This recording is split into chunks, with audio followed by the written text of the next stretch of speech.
Hello and welcome to Art Studio Nagoya.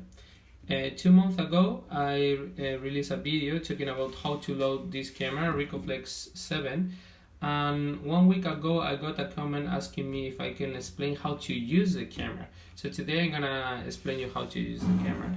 So if you remember, or if you saw my last video, this is a medium format camera that takes pictures 6x6. That means you will have 12 photos in this camera, okay, out of your roll. Other thing you need to know, this is called TLR camera, meaning that a twin lens reflex camera. This twin lens is called like that because this and this lens have the same focal length, 80 millimeters. That will be like 50 millimeters in a regular 35 millimeters camera.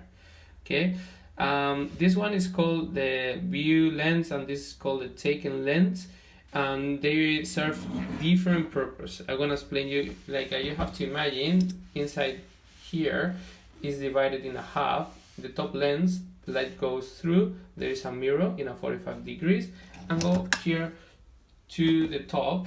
This is the viewfinder, and inside you have a ground glass. And the other one have here like a kind of a curtain that is the shutter to block the light to come in, and then you have like an iris that makes a circle and control how much light goes in. Inside there is a box, black box, with your film. When you press the shutter, the lights goes in, expose the photo, and the shutter gets closed. Okay, that's how it works. As I say, you focus. I'm gonna show you the ground glass from the top. Okay, this is the ground glass. You can see here.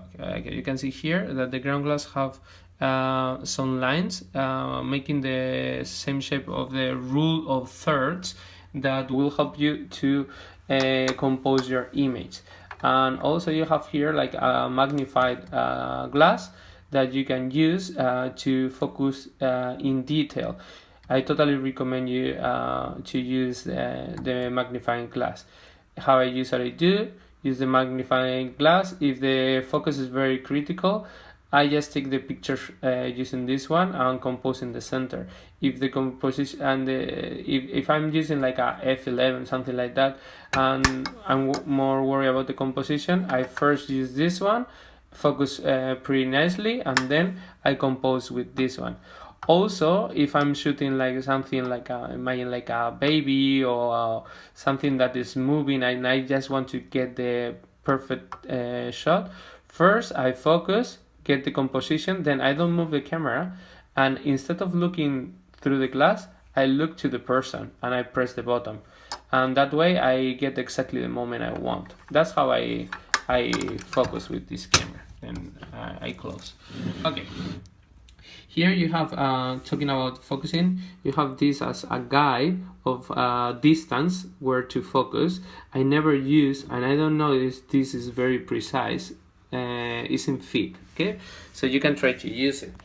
Then I want to tell you that all the controls are in the lens, okay? First of all, here you have the F numbers, like to control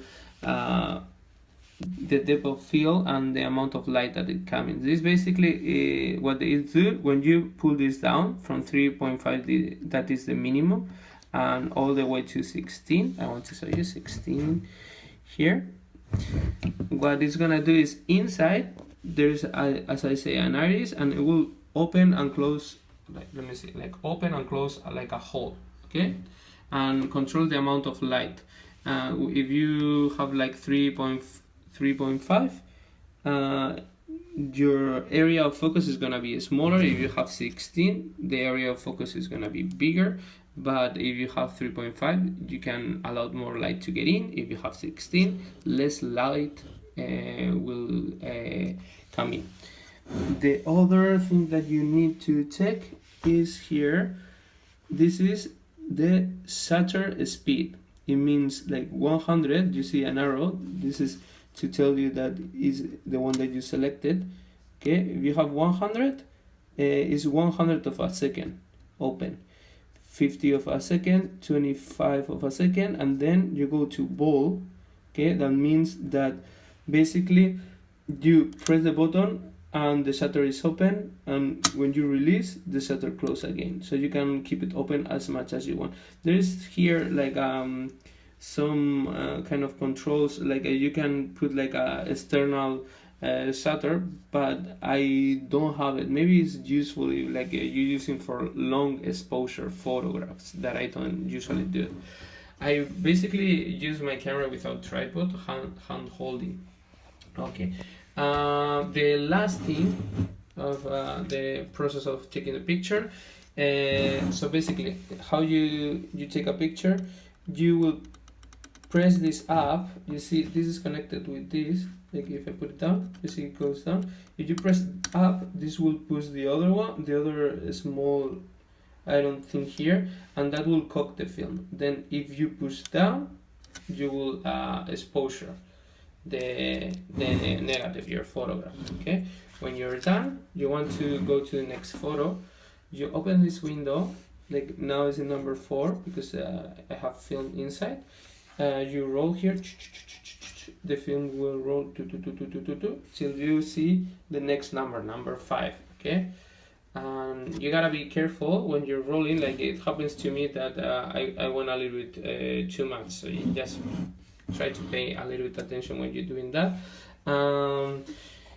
When I was using this camera for the first time, I was a little bit concerned about this. 100th of a second is supposed to be a little bit slow for the top faster aperture speed, but actually is enough.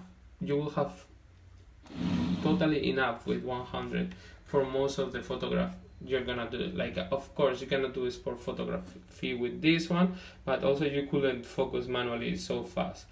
The other thing that's important to know is there is not light meter built in the camera. It means the camera is not gonna help you to figure out what is the correct exposure. You have to do by yourself. There is basically apps in your cell phone that can help you, but to be honest, after a while you cannot figure out how to use it. And there is a rule of it's called Sunny 16 that also can help you. Like if you have 100 ISO film and you put your shutter in 100 in a very sunny day, you should use the F number here 16, and you go down from that. If it's a little bit cloudy, or if you're in the shadow, you'll go to a little bit cloudy to 8, if it's in the shadow like 5.6, and so on. Like my recommendation, if you're hand holding the camera, you're perfectly fine with 150. 25 is a little bit risky. Probably the image will get blurred. I will use a tripod, or put the camera like in a stable place if I want to take a photo with 25 or even with wall. Okay, 150, 100 or 50 are okay. Hand holding the camera, you can take a picture. Of course 50, be a little bit careful, but supposed to not be a problem. I usually use 400 film. I totally recommend you to use 400 film at the beginning because it's more versatile and you can take pictures. I've been taking pictures from indoors, pictures with a little bit of good light, hand holding, I'm talking. Even I took some pictures in the subway, hand holding, to like a very bright days with the same film, 400 film, like Kodak Ultra 400 or Fuji HP PH400. Okay, any of those, you can start shooting pretty well. What is this camera good for? Light camera, so you can carry around everywhere. Like I put it in my bag, and like it's totally like boosted already because I'm using it almost every day. Other thing is good to portraits, like to take pictures of people, because the bokeh actually is very good. So even you use a 3.5, you can get a very sharp image in your subject, and also because it's medium format camera, like you have like a less depth of field, and it's very good for portraits actually. Even a little bit of a street photography is okay. Of course, like with the limitation of the manual focus, but you can do street photography with this camera too. And actually it's very cool because if you're taking pictures of people, because you're looking from the top, it's not so aggressive, and also because it's resting in your chest, and you know there is not like a typical DSLR, the mirror have to go up and down, and that creates a lot of movement. But this camera, it doesn't move at all, and because it just decided to like pum pum pum pum, and also the sound is so quiet, like click, and that's it. So it's so discreet camera. It's so easy to use it for street photography.